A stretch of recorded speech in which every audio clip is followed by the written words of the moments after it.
안녕하세요. 김호준입니다. 김상조 교수가 공정거래위원장에 내정됐습니다. 이런 날이 오긴 오는군요. 김상조 교수가 재벌개혁을 주장한 세월 참 깁니다. 하지만 그동안 그 주장은 그저 이론으로만 취급됐습니다. 그 주장이 합리적이지 않아서가 아니라 재벌의 힘은 김상조 주장 정도는 아주 간단하게 무력화시킬 만큼 아주 막강했습니다. 재벌들은 그동안 너무 힘이 셌죠. 예.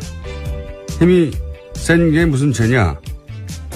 죄가 됩니다. 그 힘은 정치와 거래하고 결탁한 대가로 얻은 것이었으니까요. 일반 국민들은 재벌을 다 해체하고 회장들 다 구속하고 재산 다 환수하고 그러길 바라는 게 아니죠. 한마디로 좀 더 공정하길 바라는 겁니다. 그래서 재벌들이 다 먹고 그 나머지 찌꺼기를 조금 나눠주는 것을 그걸 경제라고 부르는 불공정한 우리 사회를 개선해 주길 바라는 거죠. 진보는 혁명해서 다 때려 엎자고 하는 거라고 그런 공포로 사람들을 겁먹게 만들었던 그 프레임 이번 기회에 무너지길 기대합니다. 그렇게 크게 한 발 나아가면 다음 세대는 또 거기서 한 걸음 내딛기 훨씬 더 수월해지겠죠. 김상조 교수의 권투를 빕니다. 김호준 생각이었습니다.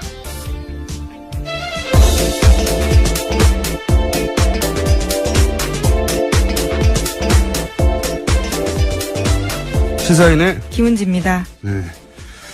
원래 취임 초에 인사가 결국 어떤 사람이 이제 임명되느냐에 따라서 국정 방향을 예상할 수 있기 때문에 인사가 화제가 되는 건 맞는데 예. 유난히 화제가 많이 되고 있습니다. 네, 깜짝 인사도 있고요. 예. 김상조 교수의 지명도 사실은 굉장히 파격적인 겁니다, 이게. 네, 재벌개혁 전도사로 불려왔죠. 재벌들이 가장 싫어하는 얘기를 오랫동안 해왔고 20년 가까이 해왔고요. 예. 옳게 왔다 이런 분위기겠죠. 예. 네. 그렇게 될 것만 같은데 되고 말았구나. 이런 분위기일 것이고 특히나 이제 삼성에 관해서 삼성이 상징적이니까 더 그런 거죠. 유일하게 문제가 있어서라기보다는 김상조 교수 저 인터뷰 했던 기준으로 말씀드리면 삼성은 좀 더 특별하고 예외적이다. 예. 그 법의 혜택을 입은 게 아니라 본인들이 혜택 입을 수 있는 법을 만들어내는 힘을 가졌다. 네, 관리의 삼성이라고 흔히 불렸던 그 힘에 대해서 증언하셨죠. 네, 법이 있는데 그 법을 본인들에게 어떻게 유리하게 적용받도록 만들 것인가 수준을 넘어서는 유일한 재벌이 삼성이어서 본인들이 혜택을 입을 수 있는 법안을 실제로 만들어내는 힘까지 가졌기 때문에 특별하고 그래서 본인이 지속적으로 지목해 왔다. 근데 이제 단순히 이론가를 넘어서는 것이 보통 이제 강단에서만 얘기하는데 이분은 예를 들면 삼성에 가서 강연도 해요. 그렇죠. 예. 굉장히 이례적인 겁니다. 이게. 그 앞에서 쓴소리도 하십니다. 예. 예. 강연도 하고 그러다 보니까 기업 현장도 굉장히 잘 이해하고 기업 쪽의 인사들하고 얘기도 하니까요. 그러니까 책에 있는 이론만 하시는 분이 아니라 실무에도 강하고 특검에 가가지고는 이번 이재용 부회장 구속에 언론에 알려지기로는 중요한 역할을 한 이론을 제공하기도 했다고 했죠. 예, 특검의 귀인이라고 불렸다고 합니다. 특검에 가서 삼성은 포괄적으로 이렇게 법 적용을 해야 정확하게 문제 삼을 수 있다. 예, 뇌물죄의 어떤 본질을 네. 이야기해 주신 거죠. 실제로 이제 그렇게 해서 구속이 된 것이고요. 그러니까 얼마나 무섭겠습니까? 재벌 입장에서는 어떻게 할지. 자, 이 김상조 지금도 검색어에 많이 올라와 있을 거예요. 예. 경제개혁연대 소장 교수 지명됐고 또 화제가 된 인사가 있죠. 네, 그렇습니다. 국가보훈처장에는 여성 헬기 조종사 출신의 피우진 예비역 육군 중령을 임명했습니다. 이 인사 또한요, 깜짝 인사에서 굉장한 화제가 됐습니다. 저는 사실 김상조 교수는 어느 정도 예상됐는데 이 피우진 예비역 중령 임명은 아무도 예상 못했기 때문에 실제로는 이게 더 훨씬 파격적이다고 저는 생각해요. 최초의 여성이기도 하고요. 국가보훈처장으로서는요. 최초의 여성 헬기 조종사였고, 최초의 보훈처장이었고, 관련된 일화도 굉장히 인상적인 게 많습니다. 예를 들어서, 여성으로 유방암으로 이제 절제술을 했더니, 사실상 강제퇴역을 당했죠. 예, 군에서 강제퇴역했습니다. 장애가 발생했다고. 그래서 이제, 피우진 처장 내정자가 이게 왜 장애냐. 네, 소송을 거쳐서 복귀했어요. 네, 그렇죠. 이것도 사례를 찾아볼 수 없는 첫 번째고요. 예. 그래서 결국은 보훈처장, 최초 여성 보훈처장까지 간 거죠. 굉장히 상징적인 인사인데, 최초를 많이 단 분인데, 제가 이렇게 쭉 찾아보니까 굉장히 재밌는이라기보다 인상적인, 일화들도 있더라고요. 그러니까, 이건 이제 본인한테 직접 확인해 봐야 되는데, 그래서 공식적으로 확인된 건 아닙니다. 근데 이렇게 알려져 있던데. 근데 장성들이 술자리에 이제, 여군을 불렀다고 해요. 예. 이게 확인된 건 아니고 제가, 그 일화로 전해 들은 겁니다. 그게 저서에 쓰여 있는 내용이라고 알고 있습니다. 본인이 직접 했대요? 예, 여군은 초콜릿을 좋아하지 않는다라는 자서전에 그런 내용이 쓰여 있다고 제가 직접 본 건 아닌데 저도 기사를 봤거든요. 그러니까요. 저도 예. 본인한테 직접 확인을 못 해가지고 이렇게 알려진 일화가 뭐냐면 장성들이 술자리에 여군을 부르자 어쨌든 장성들이 명령을 내린 거잖아요. 중령에게. 그러자 이제 피우진 중령이 어떻게 했냐면 명령하신 병력을 준비했다면서 여군들을 완전 문정을 시킨 다음에 총기를 다 휴대하고 그리로 보냈다고. 그래서 완전 문정하고 총 들고 갔다고 합니다. 명령하신 병력이 준비된 게 맞죠? 네. 여군을 여성으로 바라보는 장성들의 시각에서 군인으로 대응한 거죠. 굉장히 잘한 대응이거든요. 뭐라고 합니까? 여기다 대고. 네. 이거는 왜 저는 이 일화를 전해 듣고 무슨 생각이 들었냐면 왜 상남자라는 표현이 있잖아요. 저는 상여자라는 표현이 탄생해야 된다. 대단한 뭐라고 표현하면 깡이죠. 깡. 예. 그리고 또 한 가지 이 인사를 통해서 제가 이해한 말은 뭐냐면 이번 정권이 상징을 참 잘 다룬다는 생각을 했어요. 상징을. 그러니까 이제 우리 정부가 앞으로 어떤 방향으로 나갈 거다. 이제 이명박 전 대통령 때 전봇대를 뽑아야 된다고 하는 표현으로 이제 본인이 이제 불필요한 규제나 뭐 전봇대는 다 남아 있습니다. 뽑히진 않았는데 그런 걸 그렇게 표현했는데 이번 정부는 이제 인사를 통해서 본인 이번 정부가 나아갈 바 어떤 방향으로 가려고 하는가 하는 상징들을 구체적인 인사로 드러내고 있거든요. 네, 핵심 메시지를 보여주고 있죠. 피우진 대령 같은 경우도 이제 부당한 해고 혹은 뭐 여성 동시에 메시지를 보내는 거거든요. 네. 심지어 그것과 맞서서 세상을 바꾸기도 했던 사람입니다. 그러니까요. 네. 기본적으로 이게 인문학적 소양에서 나오는 거거든요. 이런 게 상징을 잘 다루는 게. 초반에 국정 지지도가 계속 상승하는 데는 이렇게 인문학적 소양의 베이스가 된 상징을 다루는 세련된 기법 이런 데서 하여튼 개인적으로 감탄하는 부분이 있습니다. 초반에 인사들이 이제 주목받는 걸 넘어서서 잘 다룬다 상징을 굉장히 그게 최근에 국정지지도 상승과 연관되어 있다. 인문학적 소양에서 나온 것이다. 이렇게 지적해두고 자 다음 뉴스는요. 네, 오늘 5.18 기념식은 현직 대통령이 참석합니다. 기념식에는 임을 위한 행진곡이 9년 만에 재창 형식으로 불려집니다. 이 곡을 작곡한 김종률 씨도 문재인 대통령 바로 옆에 서서 부르고요. 또 촛불 집회에서 상록수를 불렀던 가수 전인권 씨도 함께 부른다고 합니다. 그게 이제 지난 정권에서 소위 이제 합창을 허락하지 않은, 재창을 허락하지 않은. 그렇죠. 합창 형식으로 만든. 네, 노래는 허용하되 다 같이 부르진 마 이거잖아요. 이게 상징을 잘 못 다루는 전형적인 굉장히 유치한 방식의 제재거든요.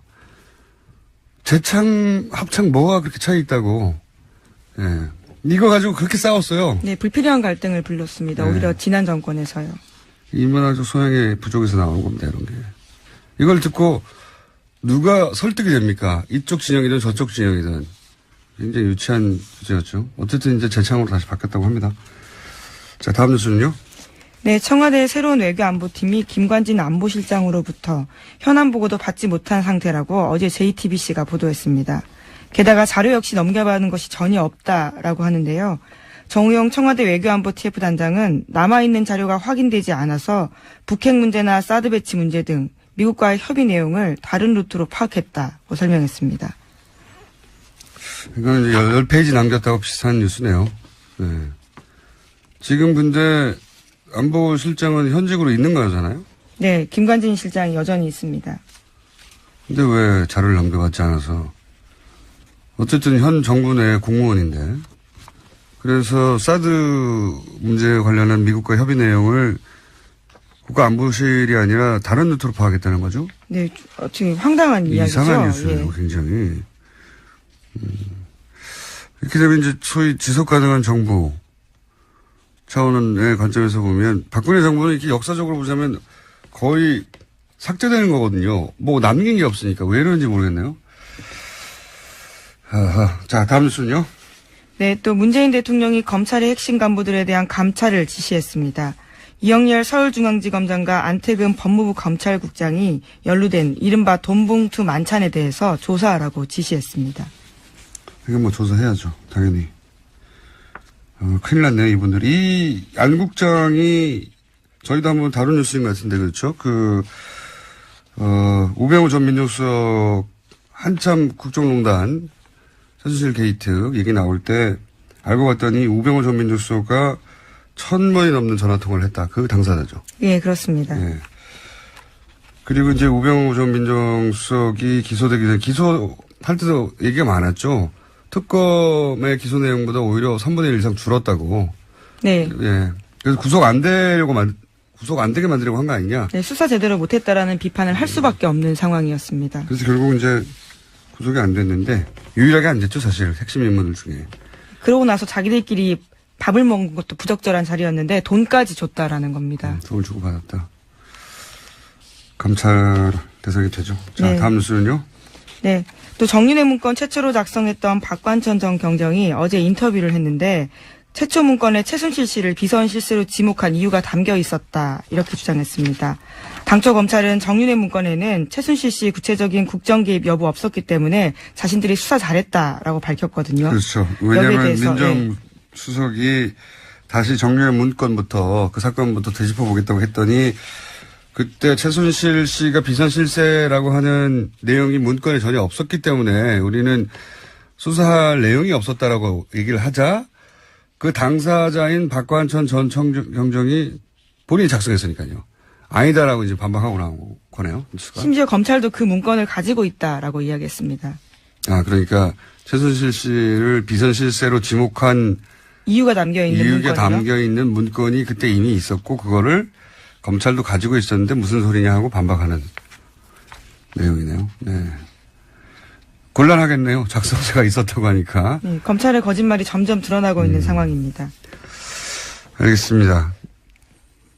이 문건으로부터 이게 이제 첫 출발이었으니까요. 문건으로부터 출발해서 뭐가 조사되지 않았는지를 따라가다 보면 결국 많은 등장인물들이 새로 등장하거나 혹은 이번에 어떤 책임도 지지 않고 사실은 뉴스에서 사라진 3인방, 문고리 3인방 중에 2인방의 이야기도 여기 등장하는 걸로 알고 있는데 다시 재수사가 되거나 하겠죠. 알겠습니다. 다음 뉴스는요. 네, 자유한국당이 향후 진로와 당권을 놓고 집안 싸움을 벌이고 있습니다. 홍준표 전 경남지사가 먼저 포문을 열었습니다. 홍 전 지사는 탄핵 때는 바퀴벌레처럼 숨어있더니 감옥 가고 난 뒤 슬금슬금 기어 나와서 당권이나 차지해보려고 설치기 시작했다면서 친박 진영을 비판했습니다. 이에 대해서 홍문종 의원은 무슨 바퀴벌레가 무슨 탄핵 때 뭐 어쩌고 정말 낯을 드셨냐 이렇게 비판을 했고요. 정우택 원내대표도 대통령 후보로 나왔다가 낙선했던 사람들은 자중하거나 정계 은퇴했다 이렇게 비판했습니다. 이건 원래 이제 대선에 패배한 당은 이렇게 내분에 휩싸이기 마련입니다. 근데 이번 내분은 단순히 대선 패배의 문제가 아니라 앞으로 당의 당권을 누가 지고 세력 판도가 어떻게 되느냐를 걸고 큰 싸움을 벌이는 거니까 이 싸움은 굉장히 크게 번질 수도 있겠네요. 그러니까 왜냐하면 그 대선 전에 징계 조치를 받았던 친박의 핵심 인물도 다 징계가 풀렸고, 그렇죠. 여론상의 지지도나 지명도는 홍준표 전 경남지사가 우세하지만 세력이 없고, 그 지명도 대 세력의 싸움 같은 게 벌어질 텐데, 세력은 없지만 홍준표 전 경남도지사가 이게 뭐랄까요, 파이터잖아요. 근데 이미 미국에서 그렇게 이제 파이터 기질을 보이는 글을 먼저 쓴 거죠. 바퀴벌레라고. 이거 예. 참, 같은 당내 의원들에게 쓰기 쉽지 않은 표현인데, 네. 굉장히 강력한 원칙입니다. 그랬더니 정우택 원내대표가 대통령 낙선하면 정기 은퇴해야지라고 대받았고, 뉴스 공장의 성격과 굉장히 맞는 공방이네요. 저희가 이 공방을 앞으로 조만간 중계해서 이러다가 이제 정리가 되고 어느 순간 전열을 재정비하겠죠. 네, 6, 7월 달 정도에 전당대회가 있다고 합니다. 그 전까지는 격렬하게 부딪힐 수밖에 없고 저희가 중계하도록 하겠습니다. 앞으로. 자, 다음 뉴스는요. 네, 미국 관련 소식 좀 전해드리면요. 제임스 코미 미 연방수사국 전 국장이 도널드 트럼프 대통령과의 1대1 대화를 기록한 메모가 여러 개 존재한다는 보도가 나왔습니다. 트럼프 대통령은 지난 2월 14일에 코미 전 국장에게 마이클 플린 전 국가안보보좌관에 대한 수사 중단 요구했다라는 이 문제의 메모 외에도 추가로 코미 메모가 존재한다라는 건데요. 이들 메모는 의회와 관련해서 위원회에서 조만간 제출돼서 이 내용이 공개될 가능성이 커지고 있어서 파문이 점점 확산될 것으로 보입니다. 이건 어제는 워싱턴 포스트의 특종이고 이건 뉴욕타임즈의 특종이네요. 폴리티코 특종입니다. 폴리티코 특종. 예. 말만 있다가 이렇게 문서가 나올 때 양상이 굉장히 달라지죠. 되돌아보면 이제 소위 김영환 비망록으로 부를 수 있는 김영환 민정수석의 재임 당시의 회의 사항을 기록한 다이어리. 거기서 굉장히 많은 사실들이 나왔잖아요. 그리고 안종범 실록이라고 부를 만한 100여 권에. 예, 50건이 넘는. 98권 아닌가요? 총 다 해서? 아닙니다. 56건 정도 됩니다. 그래요? 예. 저는 왜 98권으로 기억하고 있죠? 예. 제 잘못으로 하고. 예. 수십 권의 다이어리. 여기서 이제 사실, 넘어설 수 없는 벽이 만들어진 거거든요. 예. 말만이 아니라. 객관적 증거들이 나오니까요. 네. 문서들이, 그러니까 이런 상황을 게이트로 상정하지 않고 그 당시에 작성됐던 문서들이 나와서 되돌릴 수 없게 됐는데, 여기도 이제 FBI 코미 국장이 해임되기 전에 만드는 메모란 말이죠. 네, 써놓은 거라고 합니다. 네. 본인이 해고되었기 때문에 보복성으로 만든 게 아니고 그 전에 만들어진 메모였기 때문에. 네, 트럼프 이야기를 써놨죠. 제가 보기엔 이 메모의 신빙성이 당연히 상식 수준에서 높게 여겨질 것이고, 이 메모가 만약에 아직 공개 안 됐죠? 네, 있다라는 증언만 우선 나온 겁니다. 이 메모의 내용이 대략 이제 무슨 내용이냐면 수사를 그만하라 라고 대통령이 요구를 했고, FBI에 그런 내용입니다. 수사 좀 그만하지. 예. 그리고 수사 대상이 되는 사람 좀 빼주지. 이런 내용을 워낙에 요구할 수 없는 내용을 요구해서 본인이 기억하는 모든 걸 즉시 기록했다. 미팅 후에. 이런 내용이죠. 그리고 즉시 기록하고 그 메모를 자기만 알고 있는 게 아니라 당시에 FBI 고위층한테 다 공유를 해버려서 나중에 작성한 게 아니라는 걸 입증해 둔 상태인 거죠. 꼼꼼한 사람이에요, 보니까. FBI 국장이었으니까요. 그렇겠군요. 네. 그래서 양상이 좀 달라졌어요. 그 전까지는 탄핵이 처음에는 우리나라에서 먼저 얘기한 것 같아요. 저희 방송에서 먼저 얘기한 것 같은데, 탄핵이 그냥 하도 지지도가 낮으니까 나온 얘기였다면 이건 심각하게 진행되고 있습니다. 네, 그렇습니다. 네. 우리는 이런 탄핵 국면을 거쳐서 대통령이 이제 만들어졌는데 여기는 이제 그런 상황에 돌입한 듯한 느낌이에요. 이제 워싱턴이 움직이기 시작하는 거죠. 워싱턴 DC죠, 정확하게. 예. 예, 주가 있으니까. 하여튼 워싱턴 주가 있는 분들도 잘 모르실 분이면 아닙니까. 어쨌든 DC죠, DC. 자, 오늘 여기까지 해야 되겠습니다. 지금까지 시사인 김은지였습니다. 감사합니다. 어찌나 많은 분들이 내부자들 언제 하느냐. 드디어 오늘 합니다. 이제는 앞에 당의 명칭이 바뀌었습니다. 자유한국당의 김성태 의원님 나오셨습니다. 예, 안녕하세요. 김성태입니다. 얼굴 살이 많이 빠지셨습니다. 예. 자, 이제는 여당 더불어민주당의 안민석 의원 나오셨습니다. 안녕하세요. 수도권 여당 내리사선 안민석 의원입니다. 여당 내리사선. 저희가 사실은 이제 김성태 형님이 언론의 주목을 엄청 많이 받으셨는데 그동안 한 번도 다른 방송에 안 나가시고 혹은 언론 인터뷰를 안 하시고 오늘 처음 나오시는 거죠? 예, 그렇습니다. 약 한 20여일 만에 처음 나오는 것 같습니다. 그래서 저희가 고생하셔서 준비한 음악이 있습니다. 축하 등장 음악을 자 먼저 들어보겠습니다.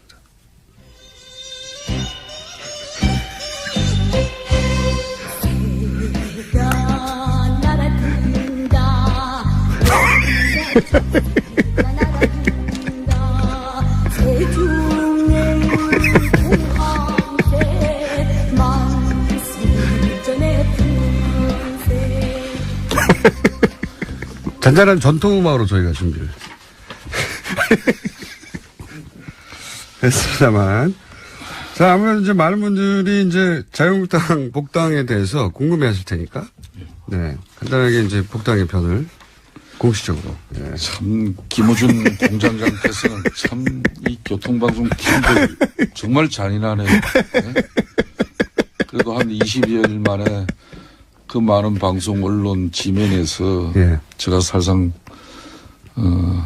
저 개인 인생을 성찰하고 자숙하면서 힘든 시간 보냈는데 지금 뭐 철새 타령입니까? 새 타령이?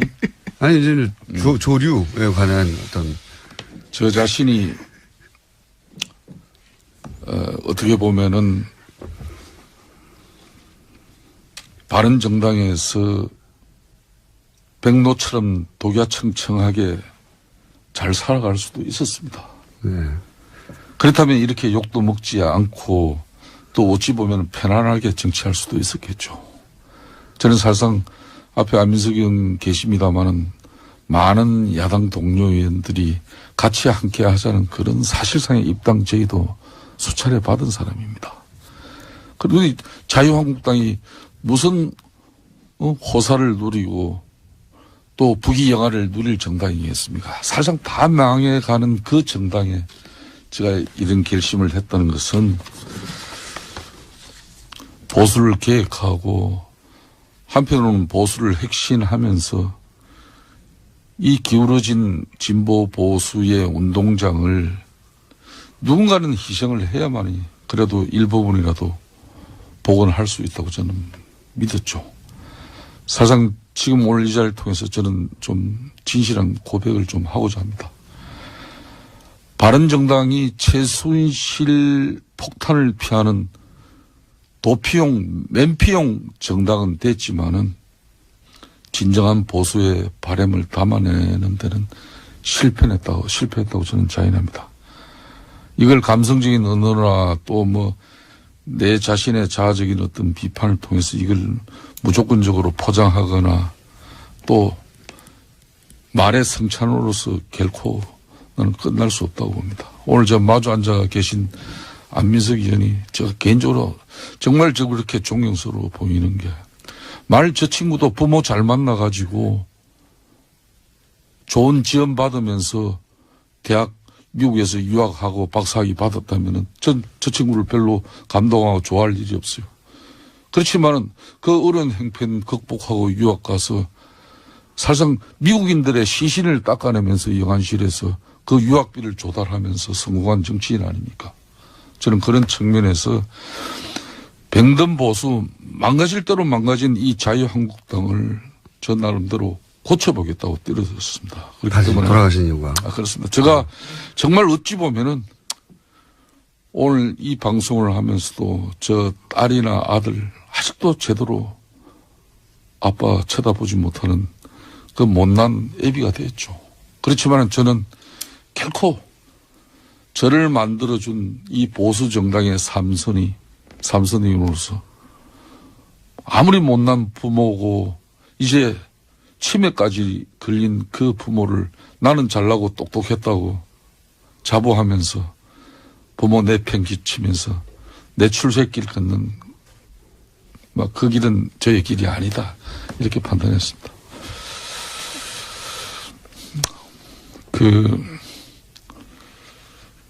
영국의 보수당처럼 수구가 아니라 핵심을 상징하는 그런 보수 정당을 진심으로 꿈꿉니다.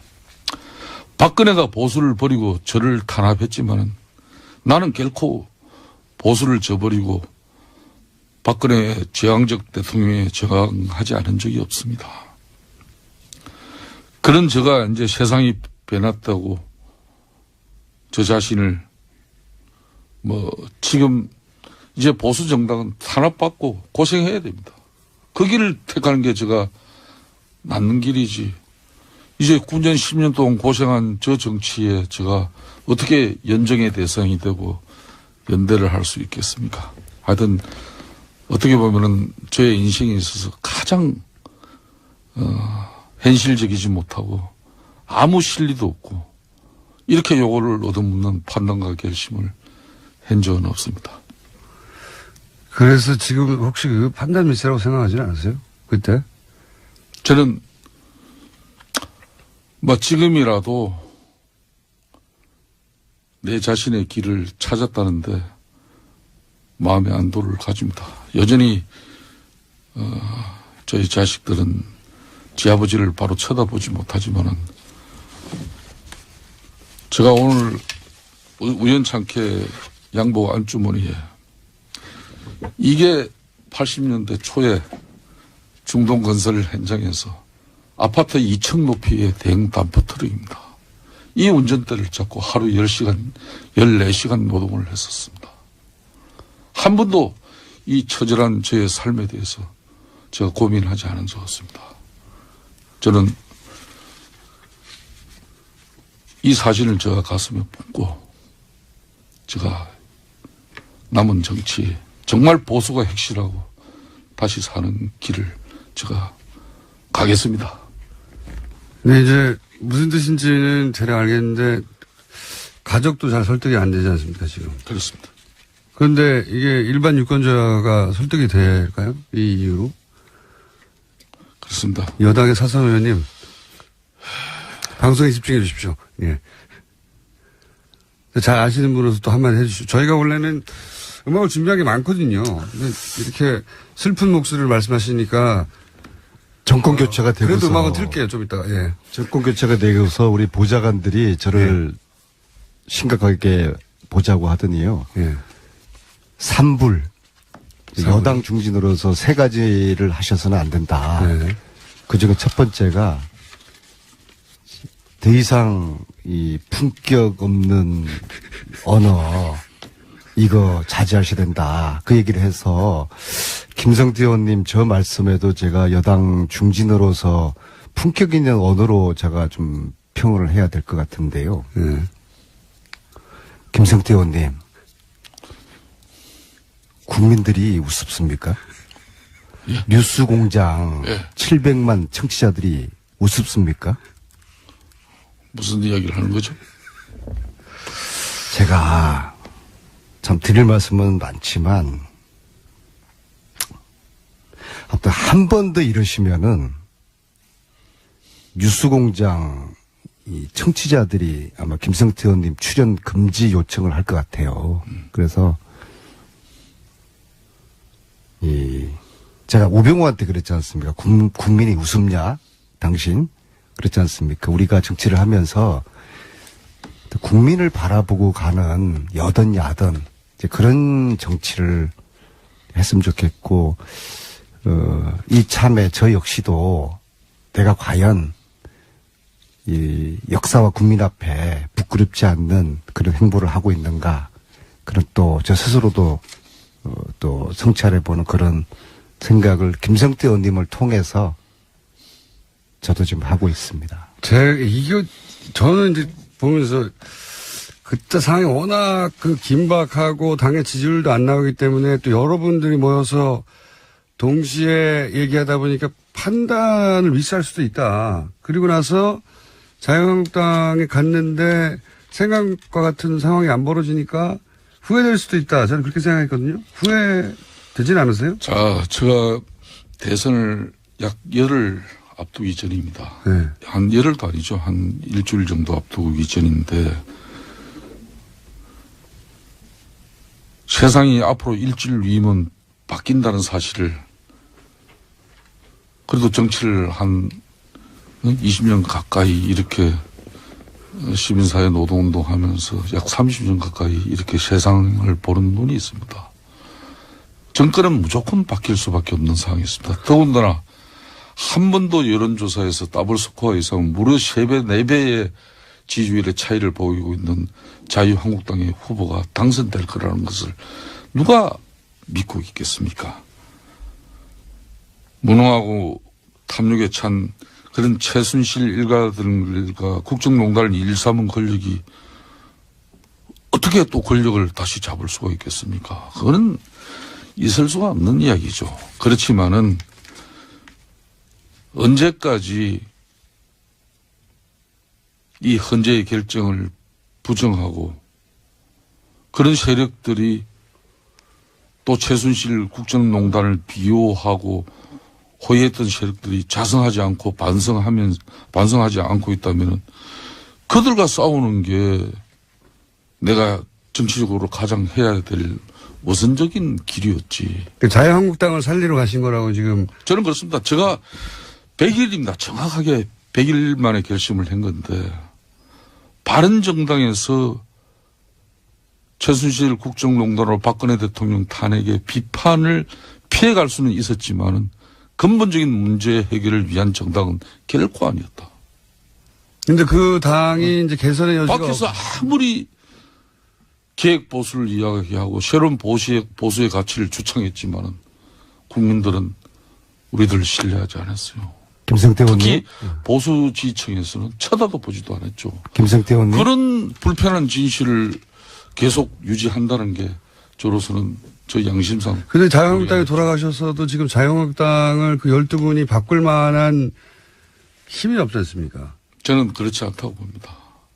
오늘 이 기사가 며칠 전에 시사인의 주진우 기자, 김우중 공장장 뭐 다 친한 분들이죠. 며칠 전에 기사입니다. 이분이 쓴 기사에 이재호는 잡아놓고 김성태는 공천 안 주고 이런 내용입니다. 박근혜 대통령 안종범 경제수석 수첩에 적힌 내용이에요.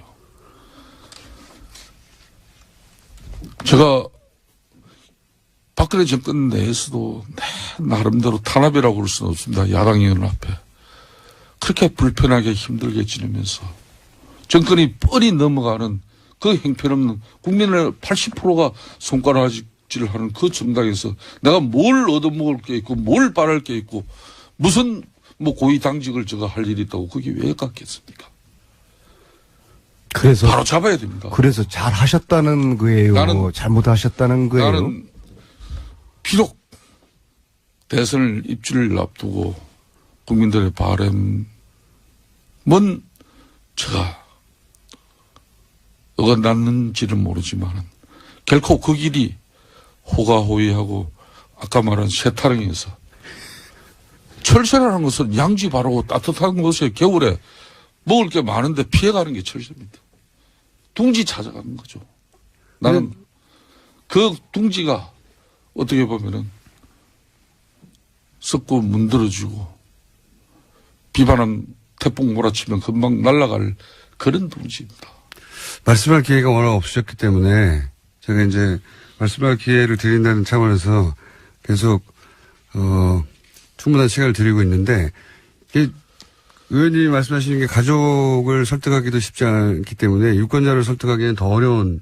왜냐하면 이제 많은 사람들이 기억하는 것은 바로 그런 이유로 자유한국당을 내부에서 바꿀 수 없다.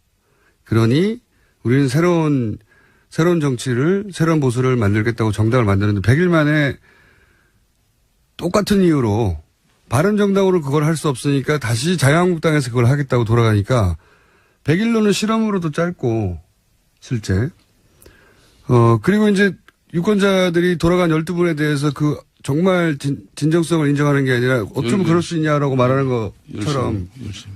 네. 이게 이해가 안 되는 상황이고 설득하기 굉장히 어려운 논리거든요. 제가 한 말씀만 드리겠습니다. 영국의 보수당이 300년의 역사를 가집니다. 정말 처참하게 망가지고 형편없는 그 정당이 처음에는 귀족들을 대변하는 가진 자들을 대변하는 그런 정당이었습니다.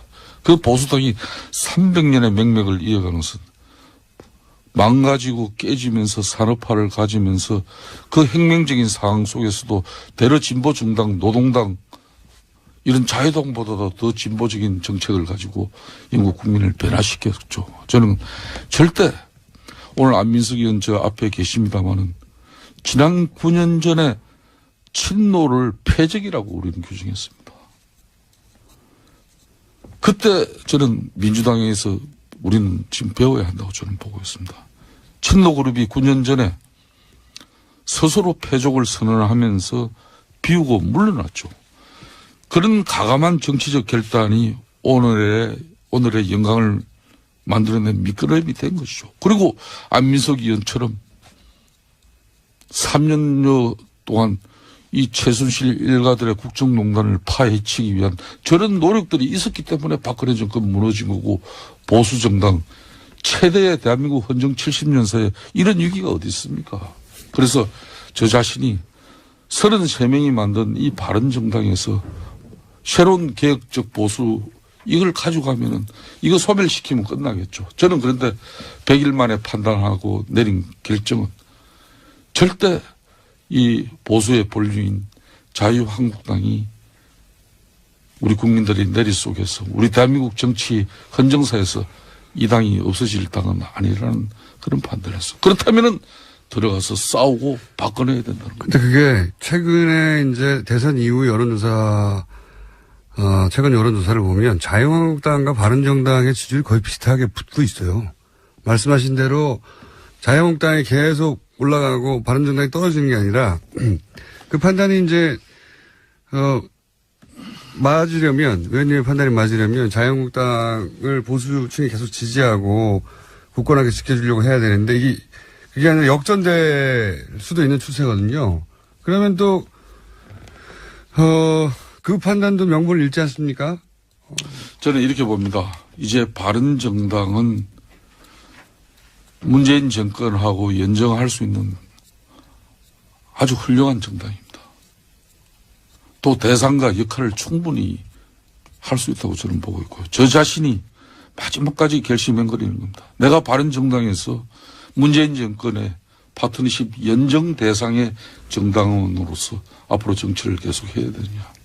안 그러면은 저 망해가지고 볼품없는 저 정당에서 새로운 보수의 가치를 위해서 내가 비록 요거도 묻고 힘든 길이지만은 그 길을 가야 될 것인가. 바른정당에 있는 게 훨씬 더 힘든 길 아니었습니까? 그때? 저는 그렇게 보지 않습니다.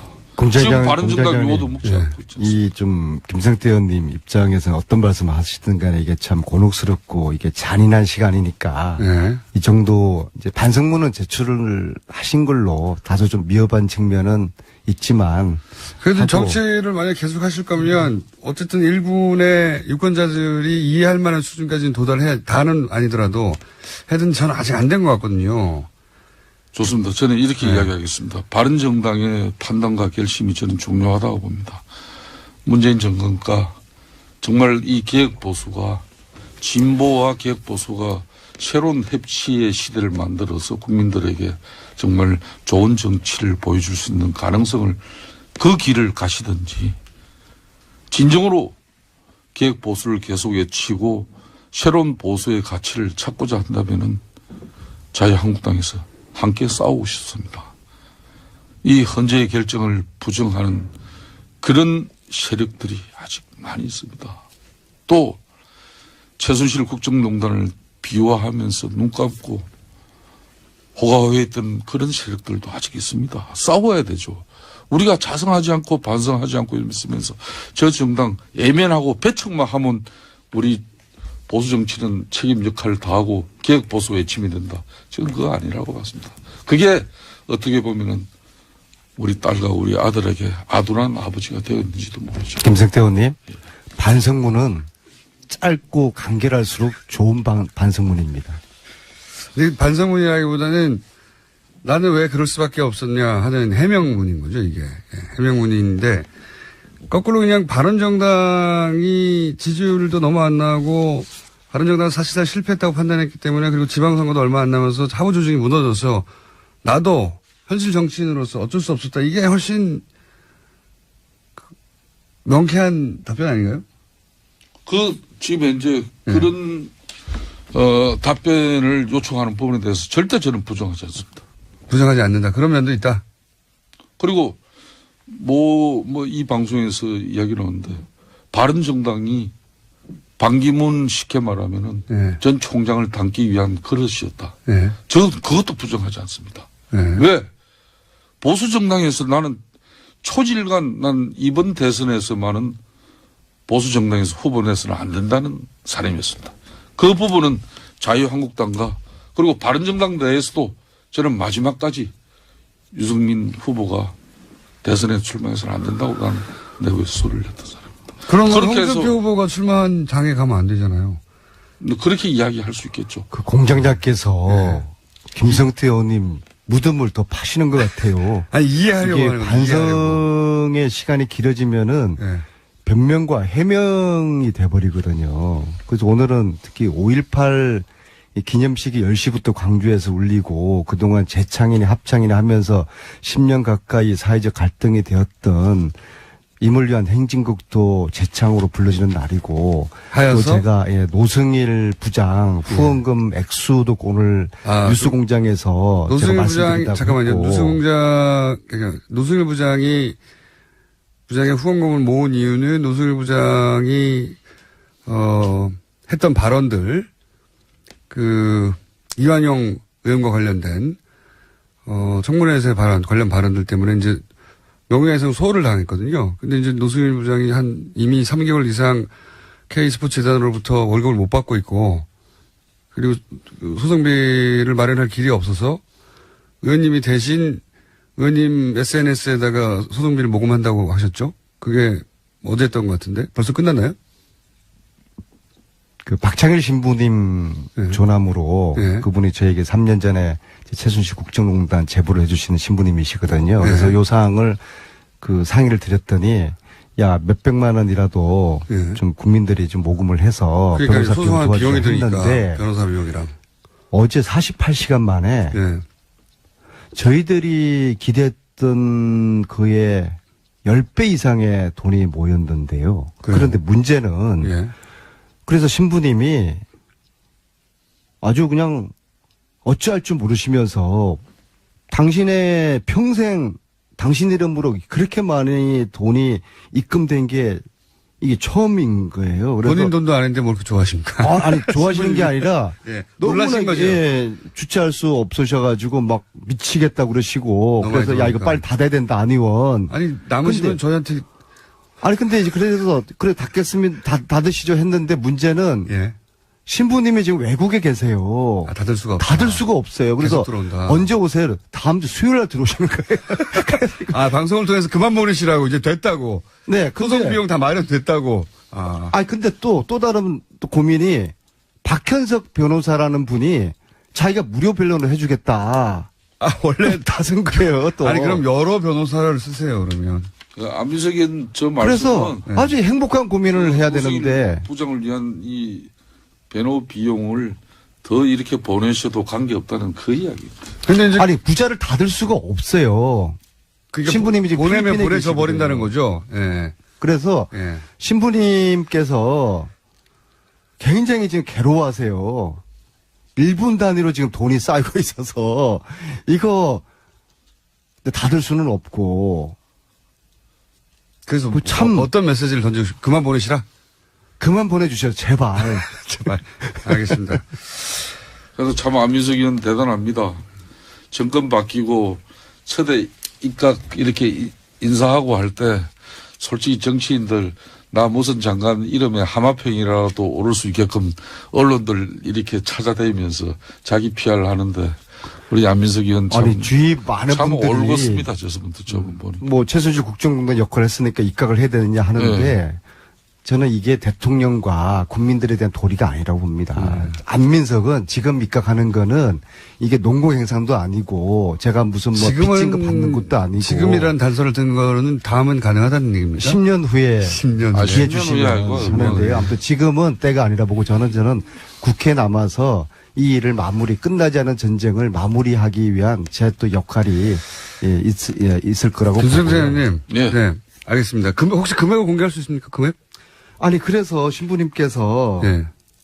야 이거 다음 주 수요일 날 당신이 들어오시니까 이 금액 공개를 할까요? 그때 하자. 아니 어제 48시간이 어제 저녁 6시였거든요. 빨리 말씀하셔야 돼요. 1억 3천만 원이었습니다. 네? 1억 3천만 원이었고요. 전체 어제 저녁 기준으로 3,750분이 동참하셔서 1분당 한 분이 그게 큰 돈이 아니에요. 10,000원, 20,000원 김성태, 그렇습니다. 안민석 의원이었습니다. 3번에서 다시 뵙겠습니다. 김어준입니다.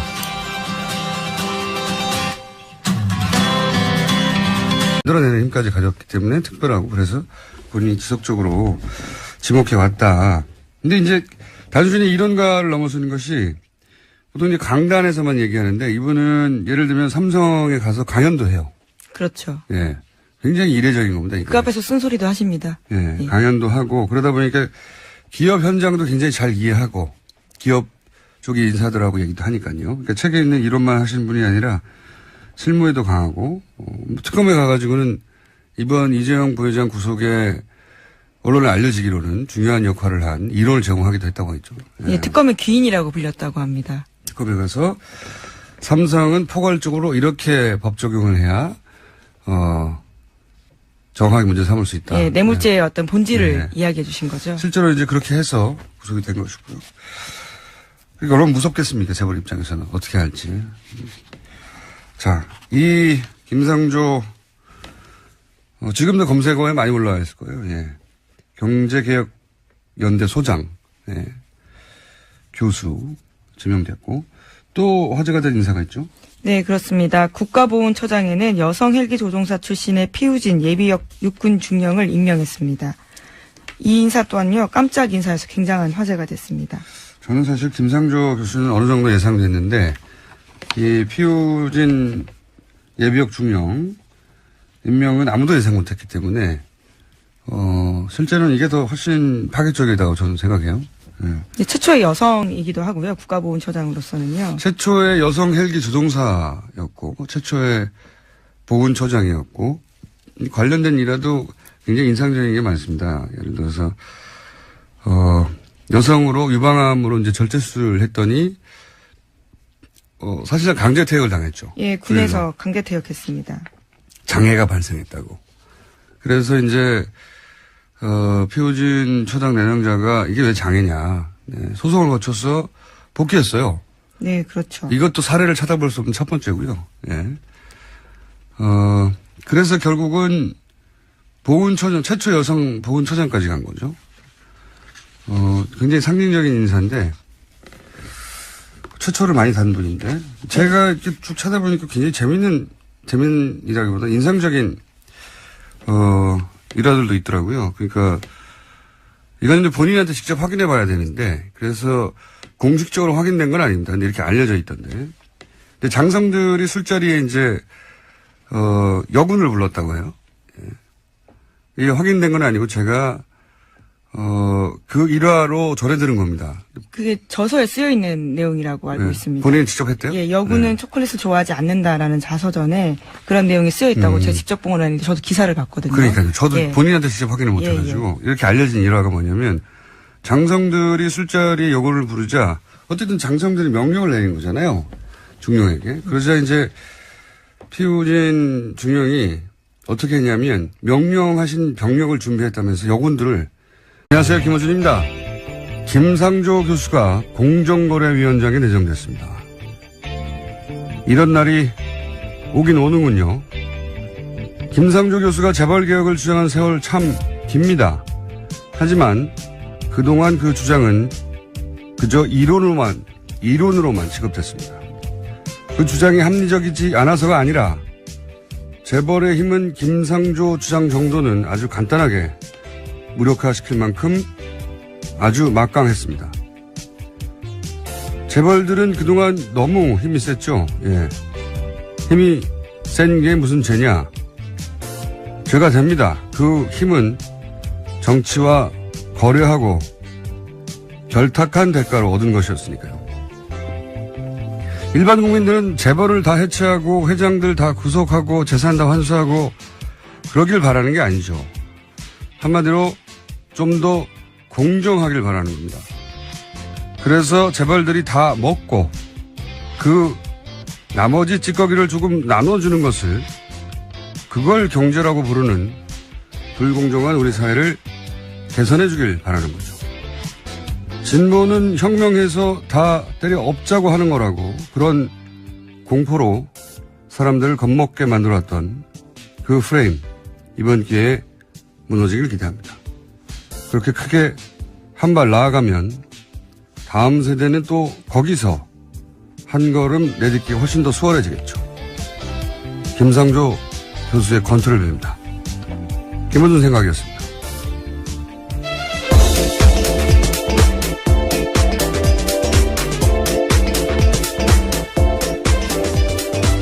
시사인의 김은지입니다. 네. 원래 취임 초에 인사가 결국 어떤 사람이 이제 임명되느냐에 따라서 국정 방향을 예상할 수 있기 때문에 인사가 화제가 되는 건 맞는데 예. 유난히 화제가 많이 되고 있습니다. 네, 깜짝 인사도 있고요. 예. 김상조 교수의 지명도 사실은 굉장히 파격적인 겁니다, 이게. 네, 재벌개혁 전도사로 불려왔죠. 재벌들이 가장 싫어하는 얘기를 오랫동안 해왔고 20년 가까이 해왔고요. 예. 옳게 왔다 이런 분위기겠죠. 예. 네. 그렇게 될 것만 같은데 되고 말았구나.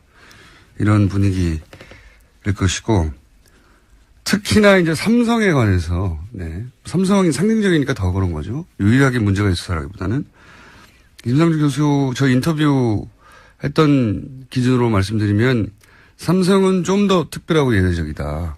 예. 그 법의 혜택을 입은 게 아니라 본인들이 혜택 입을 수 있는 법을 만들어내는 힘을 가졌다. 네, 관리의 삼성이라고 흔히 불렸던 그 힘에 대해서 증언하셨죠. 네, 법이 있는데 그 법을 본인들에게 어떻게 유리하게 적용받도록 만들 것인가 수준을 넘어서는 유일한 재벌이 삼성이어서 본인들이 혜택을 입을 수 있는 법안을 실제로 안보실장으로부터 현안 보고도 받지 못한 상태라고 어제 JTBC가 보도했습니다. 게다가 자료 역시 넘겨받은 것이 전혀 없다라고 하는데요. 정우영 청와대 외교안보 TF단장은 남아있는 자료가 확인되지 않아서 북핵 문제나 사드 배치 문제 등 미국과의 협의 내용을 다른 루트로 파악했다고 설명했습니다. 이건 10페이지 남겼다고 비슷한 뉴스네요. 네. 지금 근데 안보실장은 현직으로 있는 거잖아요? 네, 김관진 실장이 여전히 있습니다. 근데 왜 자료를 넘겨받지 않아서? 어쨌든 현 정부 내 공무원인데.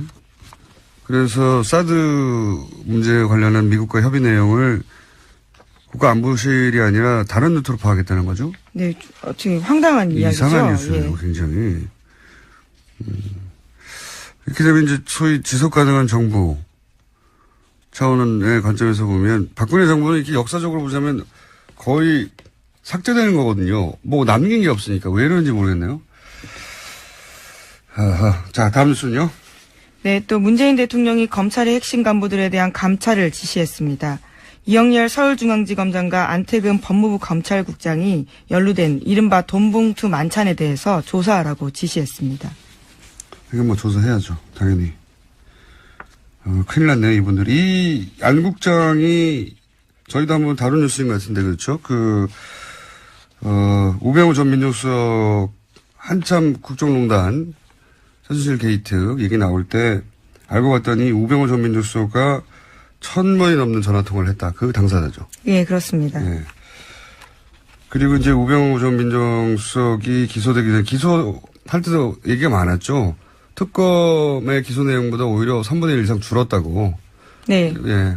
그래서 구속 안 되게 만들려고 한 거 아니냐. 네, 수사 제대로 못했다라는 비판을 할 수밖에 없는 상황이었습니다. 그래서 결국 이제 구속이 안 됐는데 유일하게 안 됐죠, 사실 핵심 인물들 중에. 그러고 나서 자기들끼리 밥을 먹은 것도 부적절한 자리였는데 돈까지 줬다라는 겁니다. 돈을 주고 받았다. 감찰 대상이 되죠. 자, 네. 다음 뉴스는요. 네. 또 정윤회 문건 최초로 작성했던 박관천 전 경정이 어제 인터뷰를 했는데 최초 문건에 최순실 씨를 비선 실세로 지목한 이유가 담겨 있었다. 이렇게 주장했습니다. 당초 검찰은 정윤회 문건에는 최순실 씨 구체적인 국정 개입 여부 없었기 때문에 자신들이 수사 잘했다라고 밝혔거든요. 그렇죠. 여기에 왜냐하면 대해서, 민정수석이 다시 정유의 문건부터 그 사건부터 되짚어 보겠다고 했더니 그때 최순실 씨가 비선 실세라고 하는 내용이 문건에 전혀 없었기 때문에 우리는 수사할 내용이 없었다라고 얘기를 하자 그 당사자인 박관천 전 경정이 본인이 작성했으니까요. 아니다라고 이제 반박하고 나온 거네요. 뉴스가. 심지어 검찰도 그 문건을 가지고 있다라고 이야기했습니다. 아, 그러니까 최순실 씨를 비선 실세로 지목한 이유가 담겨 있는 이유가 문건이요. 담겨 있는 문건이 그때 이미 있었고 그거를 검찰도 가지고 있었는데 무슨 소리냐 하고 반박하는 내용이네요. 네. 곤란하겠네요. 작성자가 있었다고 하니까. 네, 검찰의 거짓말이 점점 드러나고 있는 상황입니다. 알겠습니다.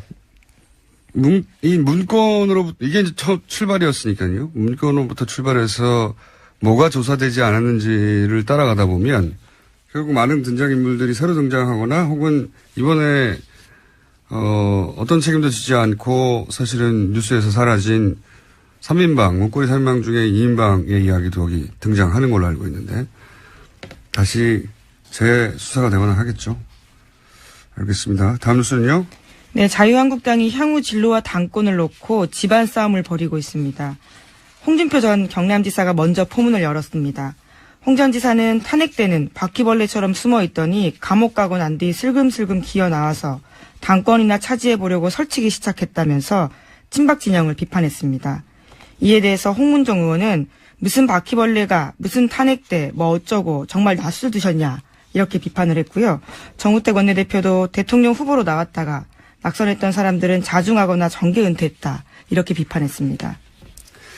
이건 원래 이제 대선에 패배한 당은 이렇게 내분에 휩싸이기 마련입니다. 근데 이번 내분은 단순히 대선 패배의 문제가 아니라 앞으로 당의 당권을 누가 지고 세력 판도가 어떻게 되느냐를 걸고 큰 싸움을 벌이는 거니까 이 싸움은 굉장히 크게 번질 수도 있겠네요. 그러니까 왜냐하면 그 대선 전에 징계 조치를 받았던 친박의 핵심 인물도 다 징계가 풀렸고 그렇죠.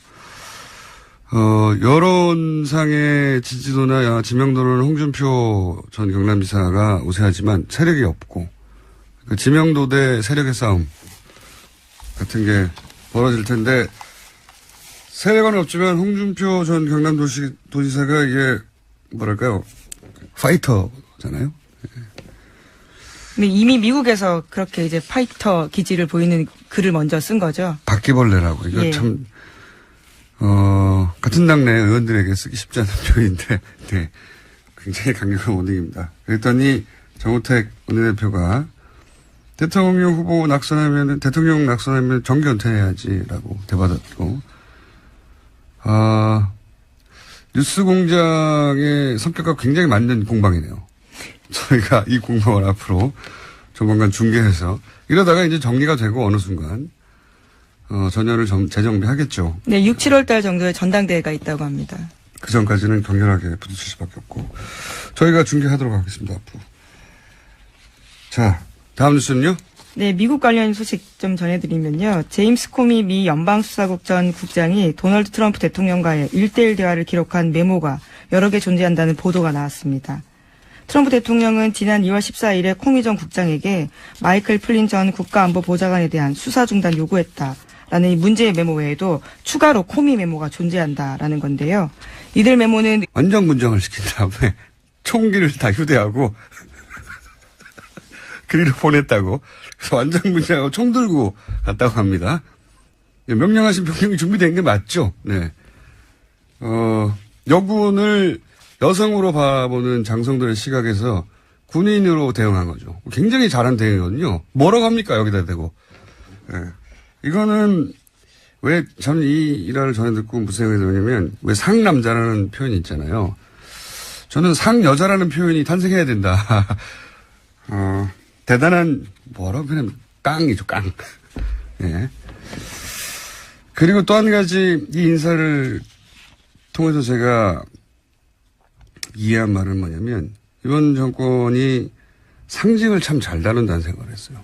상징을.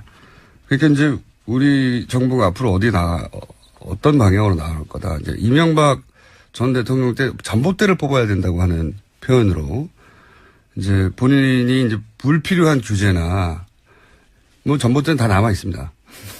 뽑히진 않았는데 그런 걸 그렇게 표현을 했는데 근데 이번 정부는 이제 인사를 통해서 본인 이번 정부가 나아갈 바 어떤 방향으로 가려고 하는가 하는 상징들을 구체적인 인사로 드러내고 있거든요. 네, 핵심 메시지를 보여주고 있죠. 비호진 대령 같은 경우도 이제 부당한 해고 혹은 뭐 여성 동시에 메시지를 보내는 거거든요. 네. 또 심지어 그것과 맞서서 세상을 바꾸기도 했던 사람입니다. 그러니까요. 예. 기본적으로 이게 인문학적 소양에서 나오는 거거든요. 이런 게. 상징을 잘 다루는 게. 초반에 국정 지지도가 계속 상승하는 데는 이렇게 인문학적 소양의 베이스가 된 상징을 다루는 세련된 기법. 이런 데서, 하여튼 개인적으로 감탄하는 부분이 있습니다. 초반에 인사들이 이제 주목받는 걸 넘어서서 잘 다룬다. 상징을 굉장히. 그게 최근에 국정지지도 상승과 연관되어 있다. 인문학적 소양에서 나온 것이다. 이렇게 지적해 두고. 자, 다음 뉴스는요? 네, 오늘 5.18 기념식은 현직 대통령이 참석합니다. 기념식에는 임을 위한 행진곡이 9년 만에 재창 형식으로 불려집니다. 이 곡을 작곡한 김종률 씨도 문재인 대통령 바로 옆에 서서 부르고요. 또 촛불 집회에서 상록수를 불렀던 가수 전인권 씨도 함께 부른다고 합니다. 그게 이제 지난 정권에서 소위 이제 합창을 허락하지 않은, 재창을 허락하지 않은. 그렇죠. 합창 형식으로 만든. 네, 노래는 허용하되 다 같이 부르진 마 이거잖아요. 이게 상징을 잘 못 다루는 전형적인 굉장히 유치한 방식의 제재거든요. 재창, 합창 뭐가 그렇게 차이 있다고. 예. 이거 가지고 그렇게 싸웠어요. 네, 불필요한 갈등을 불렀습니다. 네. 오히려 지난 정권에서요. 인문학적 소양의 부족에서 나오는 겁니다, 이런 게. 이걸 듣고 누가 설득이 됩니까? 이쪽 진영이든 저쪽 진영이든. 굉장히 유치한 주제였죠. 어쨌든 이제 재창으로 다시 바뀌었다고 합니다. 자, 다음 뉴스는요? 네, 청와대 새로운 외교안보팀이 김관진